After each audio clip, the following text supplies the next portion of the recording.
Bonjour, et merci pour l'invitation.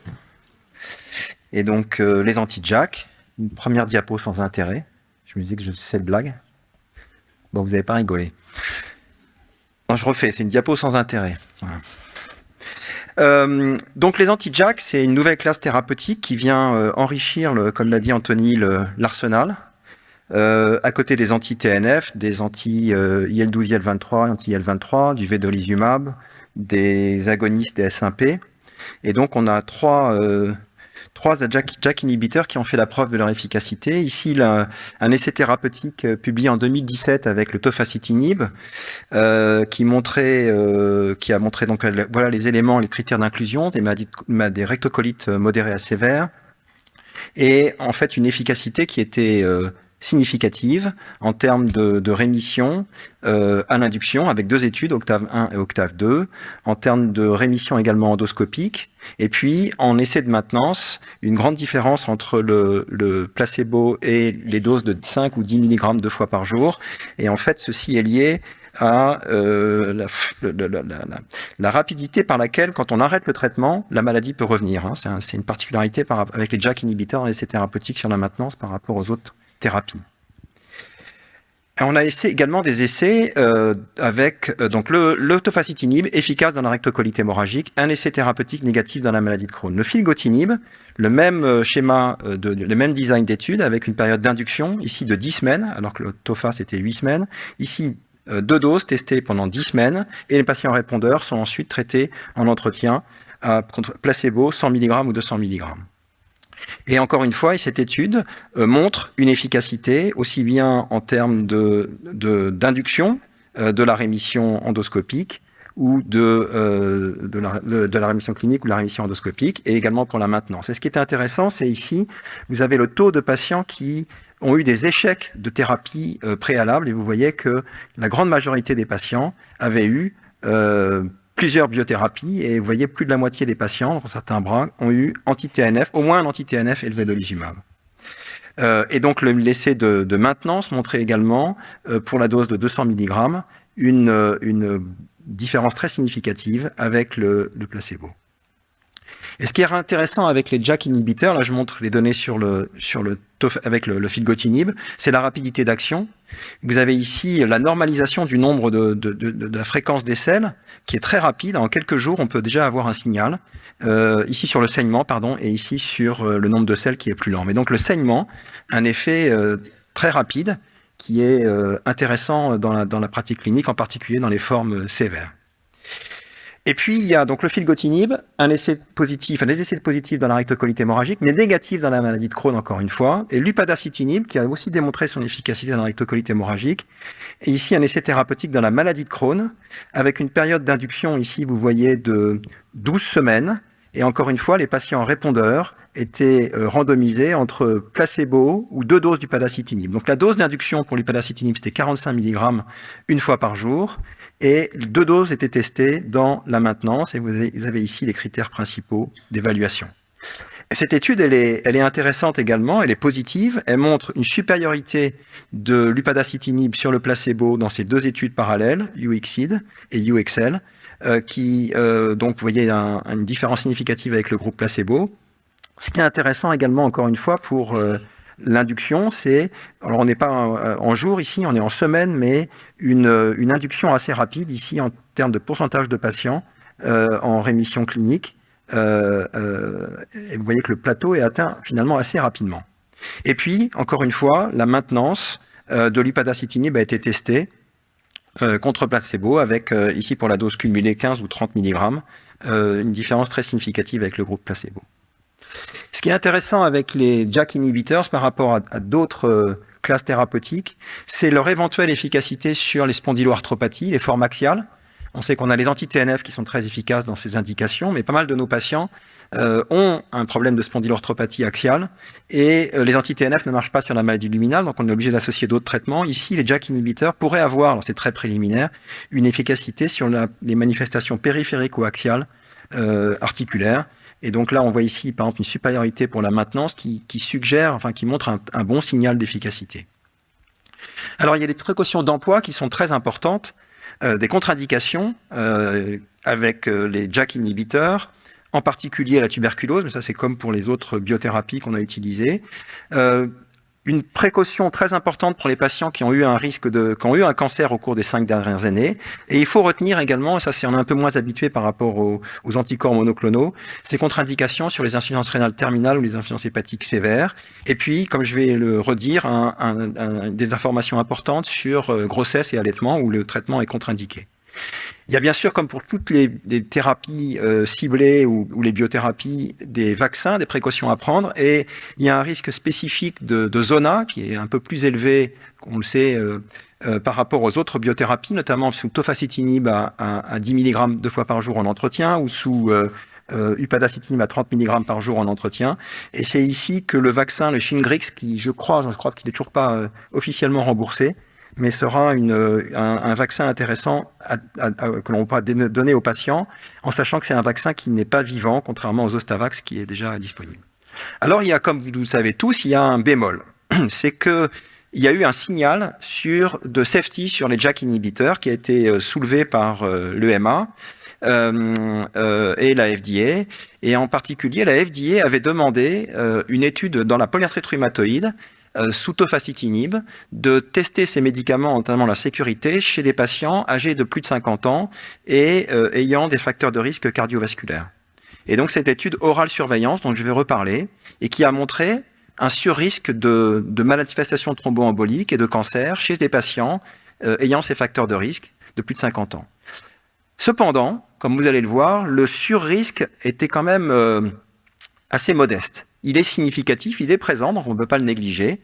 Et ce risque qui a été soulevé avec le tofacitinib, finalement, s'applique par précaution aux autres inhibiteurs de JAK pour lesquels on n'a pas observé ce signal. Alors, qu'est-ce que sont les données? Donc, ça a été publié dans le New England en 2022, l'étude orale surveillance. Encore une fois, des patients qui avaient plus de 50 ans, qui avaient au moins un facteur de risque cardiovasculaire. Et vous avez ici, sur cette diapositive, le surrisque de manifestations cardiaques, de complications avancées. Et ce qui est important à retenir, c'est que c'était une comparaison par rapport aux anti-TNF. Et donc, il y a un signal qui est observé. Si vous regardez ici, vous avez la comparaison de toutes les données. Donc, vous avez le nombre d'effets secondaires, les pourcentages et le hazard ratio. Alors, si vous regardez par exemple celui qui pourrait nous inquiéter le plus, manifestation thromboembolique, embolie pulmonaire, le hazard ratio est à 8,2 pour la dose plus forte de tofacitinib, 2,9 pour 5 mg par rapport aux anti-TNF. Et donc ça, c'est un signal important, mais quand on regarde, et c'est une autre information importante, le pourcentage de patients qui ont eu une embolie pulmonaire, et c'est vrai aussi pour les autres manifestations, ça reste inférieur à 2%. Donc, c'est pas un risque très élevé, mais il est présent. Alors, comment on gère ça en pratique? Eh bien, ça mène à des recommandations, et le PRAC, donc qui a été une commission qui a été soulevée par l'EMA, qui a émis des recommandations, dit que ces traitements, les JAK inhibiteurs, devraient être utilisés en absence d'alternatives thérapeutiques appropriées chez les patients qui ont plus de 65 ans, qui ont des facteurs de risque d'événements cardiovasculaires majeurs ou qui ont des facteurs de risque de cancer et présentant un tabagisme. Alors, tabagisme, on peut un peu nuancer peut-être. Et donc, les inhibiteurs de JAK devraient être utilisés avec prudence chez les patients présentant des facteurs de risque de maladies thromboemboliques. Encore une fois, par exemple, on a ici pour des données avec filgotinib qui montrent que on n'observe pas de façon importante ces accidents cardiovasculaires et ces embolies pulmonaires. Alors ici, il y a un cas sous 100 mg dans cette étude. Pas de manifestation thromboembolique sous filgotinib. Donc, en fait, ce signal, il reste présent. Alors maintenant, donc, l'aspect plus pratique, quand on traite avec le tofacitinib, vous êtes habitué avec ce traitement, on donne une induction avec 10 mg 2 fois par jour pendant 8 à 16 semaines. Si au bout de 8 semaines, le patient est répondeur clinique, on peut passer à 5 mg x 2 par jour ou rester à 10 mg 2 fois par jour. Et cette désescalade tient compte et se fait au cas par cas. Par exemple, un patient qui est réfractaire à de multiples lignes de biothérapie, il est recommandé peut-être de rester à 10 mg 2 fois par jour, parce que c'est chez ces patients qu'on aura un risque plus élevé de rechute par rapport à 5 mg 2 fois par jour. Ceci dit, il faut pondérer ce risque au cas par cas, en fonction, cette efficacité plutôt, en fonction du profil des patients. Pour le filgotinib, la dose qui est recommandée, c'est 200 mg une fois par jour en induction, et la même dose en maintenance. Donc c'est pratique, on a la même dose à donner. Éventuellement, on peut être amené à discuter une diminution de dose à 100 mg en fonction des caractéristiques des patients, donc des patients très à risque, de plus de 65 ans, ou s'il y a une insuffisance rénale, on peut être amené à recommander cette dose de 100 mg par jour. Pour l'upadacitinib, la dose d'induction est de 45 mg une fois par jour. Alors l'essai thérapeutique dans la RCH, c'était réponse clinique à la semaine 8. On peut éventuellement poursuivre jusqu'à la semaine 16 si on a une réponse partielle, et ensuite baisser à 15 mg par jour ou 30 mg par jour en fonction du cas du patient. Et dans la maladie de Crohn, l'essai d'induction était de 12 semaines, et il a été montré qu'éventuellement les patients qui avaient une réponse partielle à 12 semaines pouvaient baisser à 30 mg par jour pendant 12 semaines consécutives, et on recapturait certains patients. Encore une fois, le choix de la dose dépend de l'histoire de la maladie, de son caractère réfractaire, s'il y a eu plusieurs lignes de thérapie, et puis également, comme c'est discuté pour le filgotinib, chez les patients à risque, on ira plutôt vers une dose de 15 mg par jour. Et puis un point important pour le cas de l'upadacitinib, c'est la possibilité d'interaction médicamenteuse, donc il faut faire attention avec les autres médicaments. Fertilité, grossesse, procréation, allaitement. Fertilité, pour faire vite, il y a eu un signal avec le filgotinib chez l'animal, mais les données chez l'homme sont tout à fait rassurantes. Donc la fertilité, pas d'impact évident sur la fertilité humaine avec les JAK inhibiteurs. Pour les grossesses, par contre, c'est une contre-indication. Il n'y a aucune donnée sur l'utilisation de ces traitements chez la femme enceinte. Et sur la base des données chez l'animal, il pourrait y avoir un effet nocif, donc ils sont contre-indiqués. Et ensuite, il y a une question un peu importante, c'est celle de la procréation. Et donc, il est recommandé d'informer les femmes en âge de procréer qu'elles devront utiliser une méthode de contraception efficace, sous traitement, et pendant au moins 4 semaines après l'arrêt après la dernière administration de la dernière dose. Et puis pour l'allaitement, il y a un passage dans le lait maternel probable, et donc qui n'est pas connu d'ailleurs, mais qui est probable, et qui fait qu'on déconseille l'allaitement. Donc pour résumer, les trois JAK inhibiteurs cités sont efficaces dans l'RCH, mais seul l'upadacitinib est efficace dans la maladie de Crohn. Ils sont efficaces y compris après plusieurs échecs de biothérapie. Ils présentent des avantages, la rapidité d'action, la flexibilité, l'absence d'immunogénicité, l'efficacité éventuelle sur les spondyloarthropathies.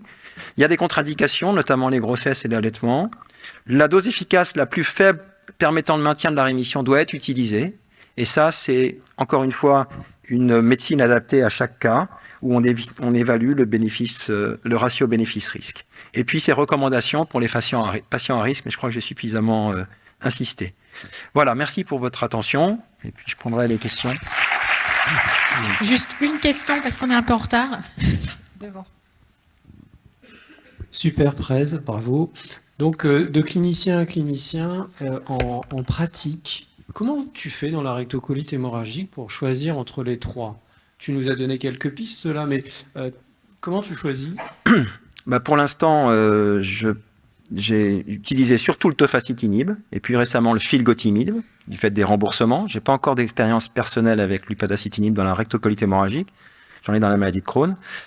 Je pense que c'est compliqué, et c'est compliqué pareil avec les biothérapies. Et pourquoi on choisit un plus un autre ? On n'a pas d'études de comparaison directe. Les méta-analyses, je crois que c'est c'est d'une qualité pas terrible. Et donc, ce qui va compter principalement, c'est mon expérience personnelle, la maniabilité.